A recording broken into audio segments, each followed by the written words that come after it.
We've been called to evaluate a very serious crime. The Brainy Brunch group is spending an evening together at a restaurant. Jason orders jalapeno poppers because they're his favorite food.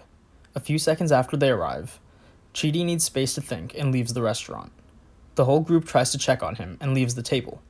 When they return, the jalapeno poppers are missing. Jason is very sad and asks Janet, their waitress, if she saw anything.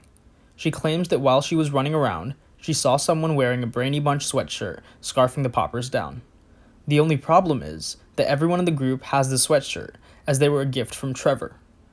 When we arrived, we found 2 sets of DNA on the plate, most likely from saliva. The victim's name is Jason, and all we know about him is that he loves jalapeno poppers and isn't the smartest. The suspects are Janet, Tahani, Eleanor, and Trevor. Janet is the waitress, who was formerly an all-knowing assistant from The Good Place. She also used to be married to Jason when she was in The Good Place. Tahani is a very rich heiress, who at one point had a relationship with Jason, but has since had her memories wiped. We know she isn't necessarily a good person because she was sent to the bad place. Eleanor is a pretty awful person and went to the bad place because of her bad personality and mean actions on Earth.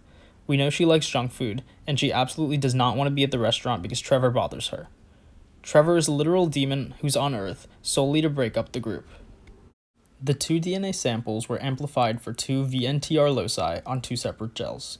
The samples were then compared to the 4 suspects and the victim. If we look at VNTR locus 1, we can see that sample 1 only matches the victim. Janet does not match as she only has 1 band present at this locus, while the sample has 2. The presence of his DNA makes sense as he likely stuffed a hot popper or 2 in his mouth before running after Chidi. We can confirm by looking at VNTR locus 2, which also shows that sample 1 matches Jason's DNA. Going back to VNTR locus 1, we can see that sample 2 matches both Eleanor and Trevor. This means we can eliminate Janet and Tahani as suspects as they don't match any of the DNA. We can also eliminate Jason because we know that he matches the DNA in sample 1 and he is the victim. To determine if sample 2 matches Eleanor or Trevor, we need to look at VNTR locus 2.